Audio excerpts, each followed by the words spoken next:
Welcome to another episode of Demystifying Gay Porn. My name is IK Grande. I am your host, and if you've watched gay porn in the past 12 years, I've definitely helped you get off. I have a very, very special guest this week. They're always special, but this one's very dear to my heart because first time we worked together was for a film in Washington, D.C. called Deep State. He is a content creator, but more importantly, a porn actor who started in porn in about 2017 or 2018? 2018. Mm-hmm. So everybody please welcome Jake Morgan. Hey. So Jake, thank you so much. We just shot a scene. Yes, we did. For Treasure Island Media with Ryan Powers, Mm-hmm. where you got sucked off on that very couch. Yes. Yeah, I am eager to do like a podcast either on set, like while people are having sex, or like a podcast. I kind of want to do a podcast where someone's getting their dick sucked while I'm talking to them to see how long they can hold concentration. Something like that. I feel like it'd be really, really cool. Yeah. So how are you? I'm doing well. Yeah? I'm doing well. How was your trip here? It was great. I always love coming to New York. Okay. New York's a magical place for me. What do you enjoy about New York? I enjoy just the intensity and the energy of the city. Okay. I mean, it's like nowhere else for me. I live in Chicago, Mhm. which is, Beautiful definitely city. a world-class beautiful city. Mhm. But it's a little bit slower paced, Mhm. I think, than here. When you get here, the minute I climb up the stairs at Penn Station, you're just in it. Yeah. You're just in it. Yeah, somebody pushes you out of the way, and that you're in New York. Yeah, Yes. Chicago's my kind of town. Not knocking on Frank Sinatra or anything, but it absolutely is. I love Chicago. If Chicago wasn't so damn cold in the winter, Mhm. I would have lived there a long time ago. Yeah. Actually, like in 2006 or so, I went there before I started in porn to apply for jobs, and I fell in love with it. It was absolutely beautiful. I had been there before, but all it took was one winter for me to be like, I can't do this. I think I got the flu. I went there and I got the flu. So Yeah. just in case everybody, we are in New York. So New York is in the background. Until I get money or sponsors for my dog and pony show, you're going to hear New York in the background, unfortunately, or, wherever we are. But we are in the studio of Treasure Island. I want to thank Max for letting me use the space to do this podcast, where we talk to porn models and discuss gay porn. We discuss porn and just stuff that's going on in the world. So, Jake, you've been since 2018. Did I break your cherry? Did I pop your cherry? You popped my cherry. Oh my God, that makes me feel so good. You don't even understand, because I've seen you. You're all over the place now. Yeah. You've worked with Lucas Entertainment. You've worked with Raging Stallion. Okay. Yep. Treasure Island, Raw Mhm. Fuck Club, larger studios, smaller studios. Yeah. Yeah. What do you enjoy? Do you enjoy the larger studios or the smaller studios? They both have their own Yeah. thing, but I was just about to say, for me, there's something nice about either one. Mhm. So I really enjoy just kind of the nitty gritty, get down into it, Mhm. like Pride Studios shoots or the Treasure Island shoots. Mhm. I like to kind of flex my raunchier muscles with Treasure Island. Mhm. But at the same time, I just did a Raging Stallion shoot with Steve Cruz out in Guerneville, California. It was a week-long shoot with tons of B-roll and story and lines, and it was really fun. Yeah. I mean, it's, that's just something I'm going to remember for the rest of my life, that I got to be a part of this. Yeah. I got to live in a house with a bunch of porn models for a week and, have these really grueling shoot days. And, yeah, it's just, I mean, they both kind of have an appeal to me. Mhm. I love kind of experiencing the range Mhm. right now. it's entertainment. Yeah. It's production. It's the nitty gritty, but you also know the bigger what it takes to put together a huge production like that. Yeah. What has been your best studio experience in the time that you've been doing porn? Like, and by that I mean like everything was on cue. The directors and everybody was professional. Like, you just had one of those experiences where you walked away and was like, this was fucking awesome. I've had a few experiences like that on a few different sets. Mhm. And the best ones are the ones where you don't even realize the camera is there, Mhm. when you have such a connection with your scene partner Mhm. that it just flows organically.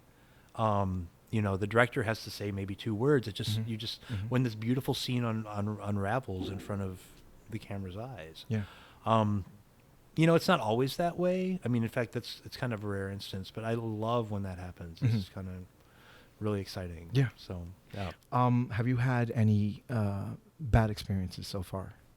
Not Because they as happen. not as an actor. I was PAing for a mutual friend of ours, Champ Robinson. Okay. And we had we shot a scene in my apartment in Chicago, and one of the actors showed up, and he was he was a straight guy first of all, but he was a extremely high straight guy. Oh, and fun.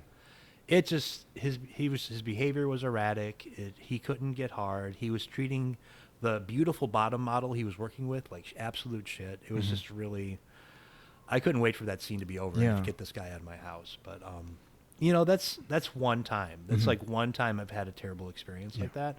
And luckily I wasn't that beautiful bottom scene partner in that shoot. You should have been. You should have kicked him out and put you in the scene. I know. I think I heard a little bit about this. Yeah. It sucks. Oh. It sucks. In 12 years, I think my worst experience on set was probably last year. Yeah. And it was with a model that just was intolerable to work with, and had worked with our studio before. And I don't know how they did it, because the minute he walked in, it was just arrogance and I can get arrogance, but if you don't perform, take your arrogance and walk away. Right. So it ended up being, for the two tops, it ended up being an agonizing shoot for me. But at that point, I was kind of like, I just don't give a shit anymore. So it was fine. We made it work, but it sucks when that happens. Who has been the best? Because you're a versatile performer. What do you prefer more? I prefer to bottom more than to top. Why is that? I just think that's naturally where I go. I think I was a bottom more historically throughout my life, and as I've gotten older, I've become more versatile. So I definitely do enjoy the top. I enjoy fucking, but I think there's just this kind of like innate, natural, like my legs go up in the air when I see like a really beautiful cock. Do you? I really want to do an episode at one point about bottoming, because it's, it comes up a lot, and the whole process of bottoming and all that crazy shit. Yeah. No pun, but it's an interesting situation. You get tops that just are all out tops, and then you get people that really do love to bottom. But then, one of the rare things, I always say that finding tops that want to perform in porn in New York is like looking for a unicorn. You find them, but you've already worked with them. Like, finding new guys that you want to like bring in is very hard. But one of the harder things to do is find a versatile actor, like a truly versed.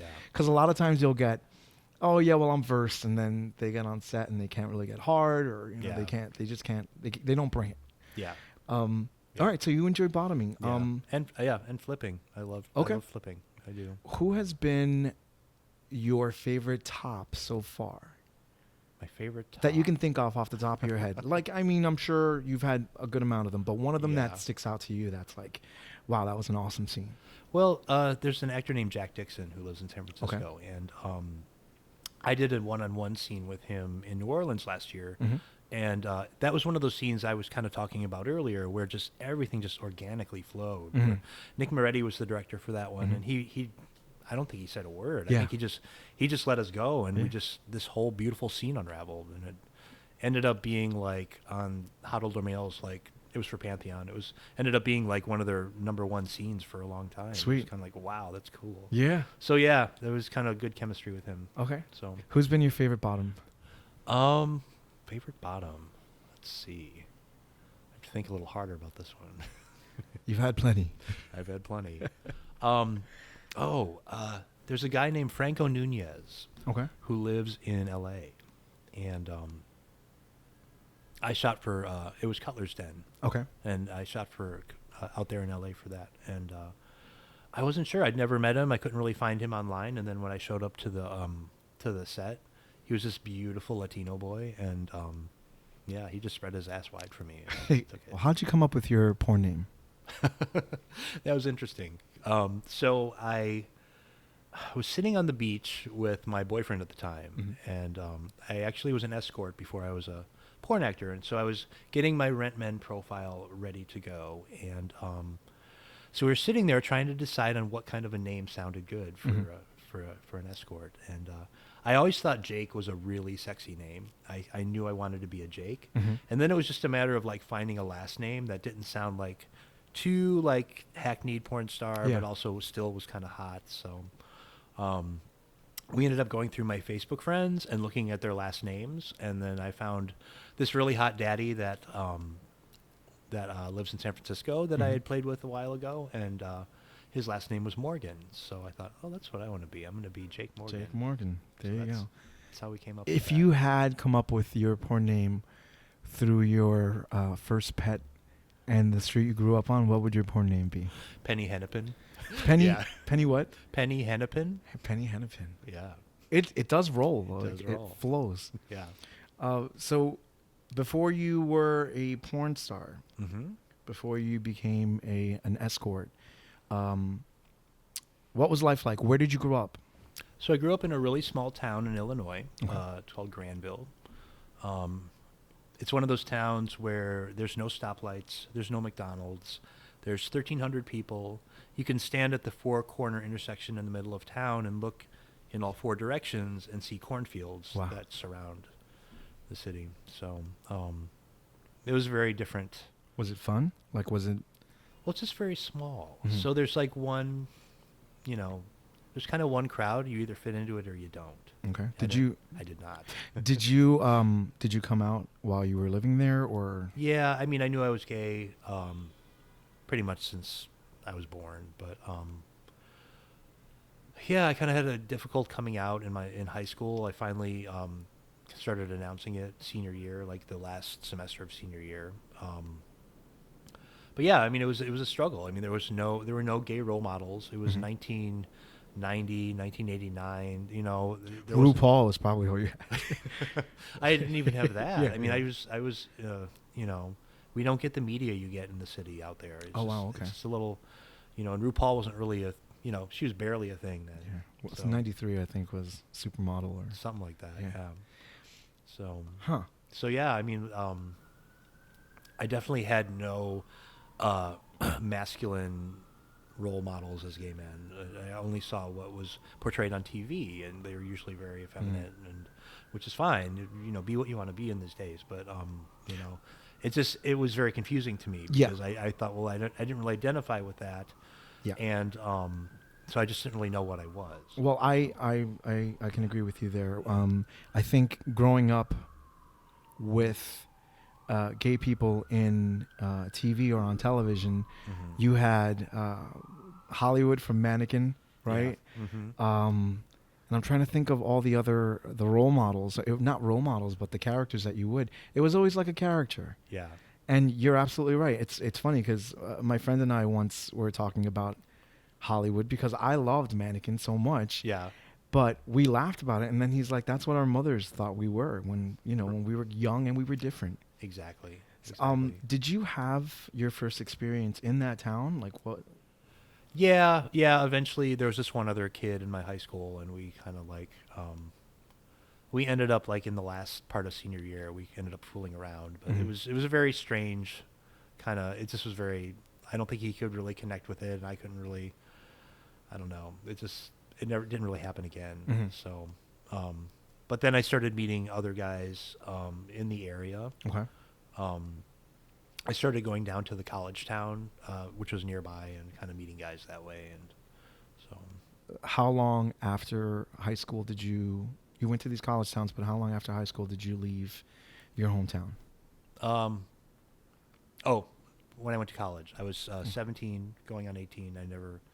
That's the last time I lived at home. Really? Yeah. Okay. So I went to ISU in Bloomington Normal Okay. in Illinois, and then I transferred to U of I in Champaign, and then I finally ended up at U of I in Chicago for the nursing program, and I Okay. graduated with a BSN.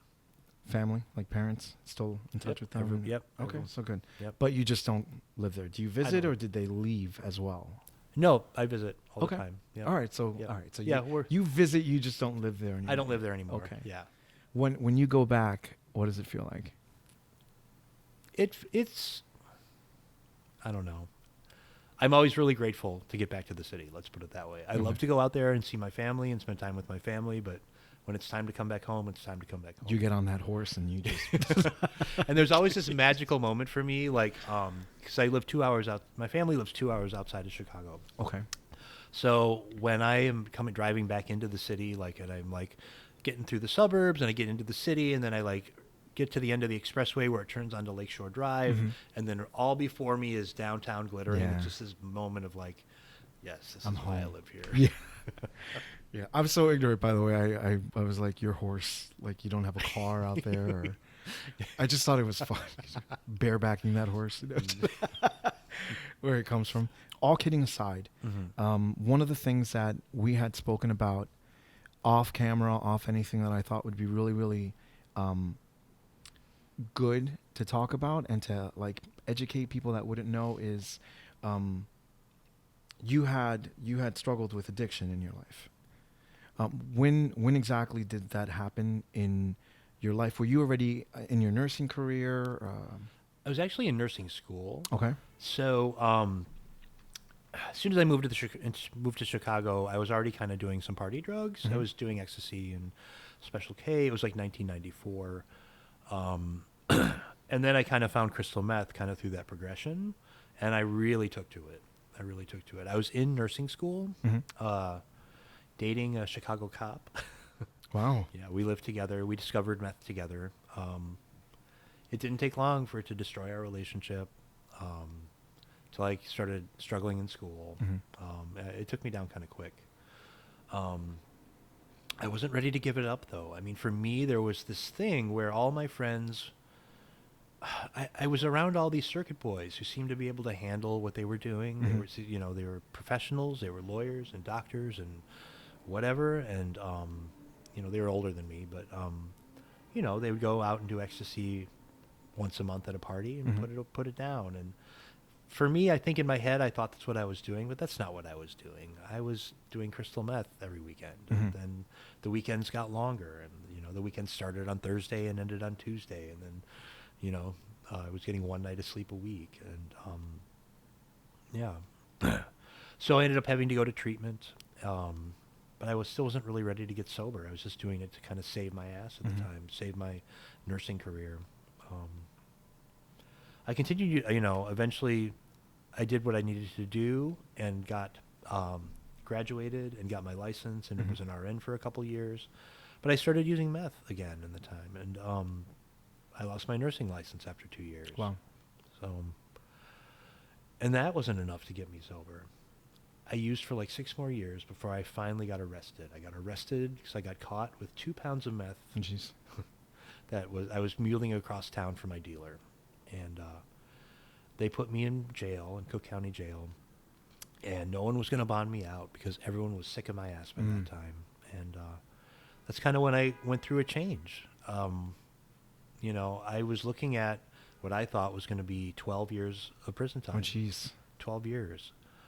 And I just knew that my old life was over. I just knew that that was the end. And I kind of thought, well, I don't know if it's going to do any good, but maybe if I try to get sober and really do it and really mean it, maybe some miracle will happen.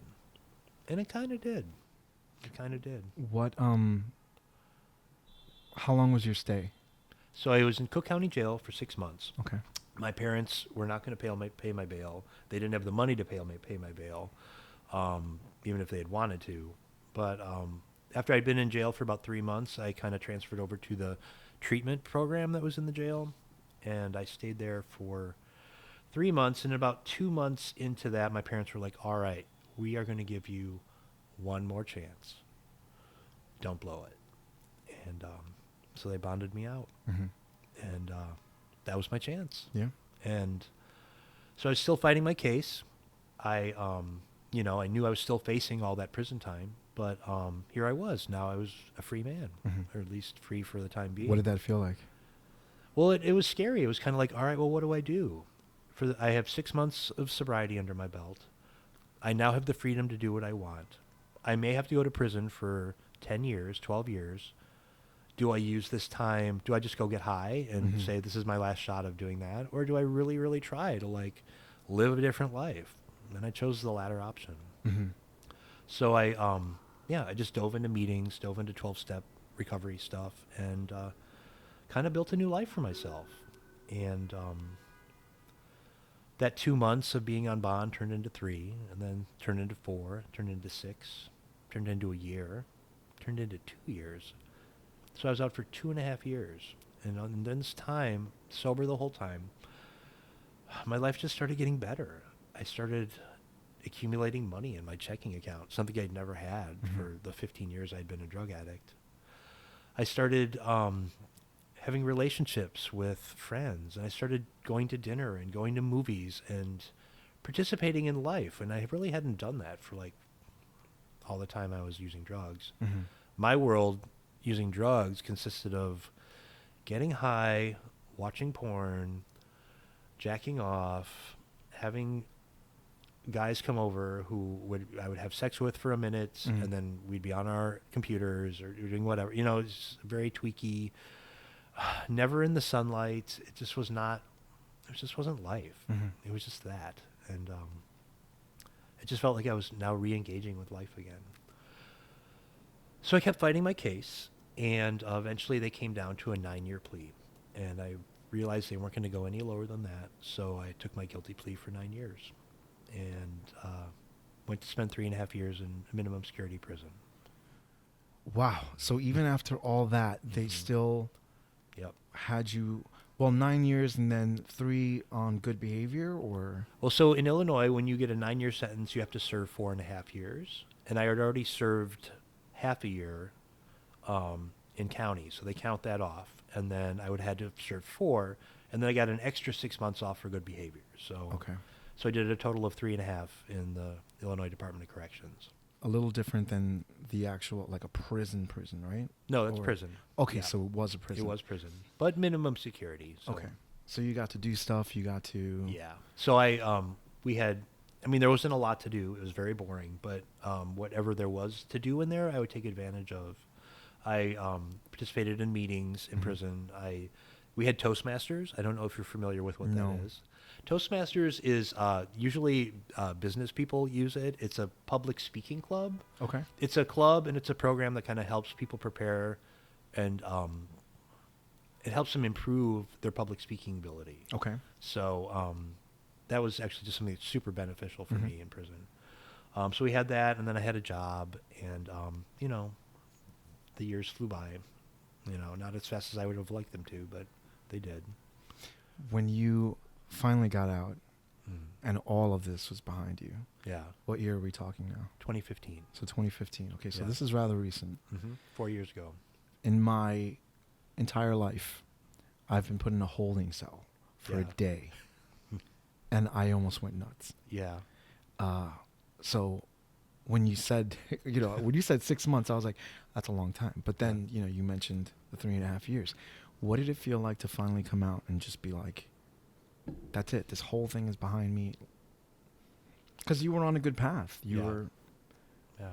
It was amazing. I mean, it was just, it's one of the happiest days in a guy's life, I think, is the day their family comes to prison to like take them home. Yeah. It's just a great feeling, And, I took the first 6 months of because I was on parole then. I took this first 6 months of that time to actually go home and spend some time and live with my family for a while.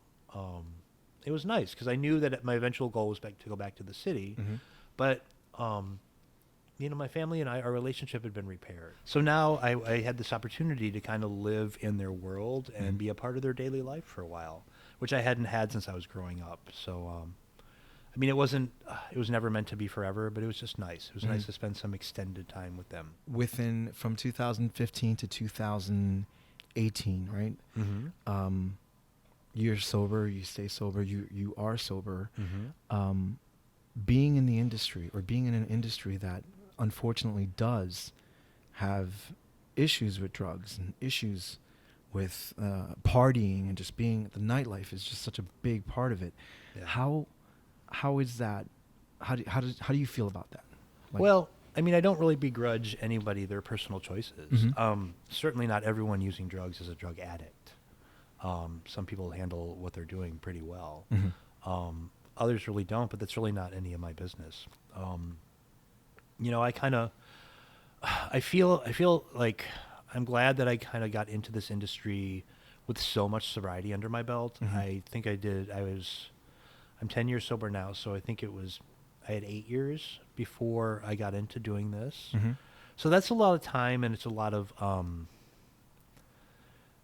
don't know, it's like a firm foundation in recovery before walking into this world. And I mean, there have been moments of temptation. I mean, there certainly are, you're right. I mean, this is a nightlife based industry, and, you know, but I have certainly found my fair share of other actors in recovery, a lot of people in this business, you know, who are, you know, they're just not addicts. They don't have addict behavior, or they're in recovery themselves. I mean, there's a lot of us. There's really a lot of us. And I tend to gravitate towards those guys more than the ones who are about to go off the rails. And unfortunately, I do see those guys.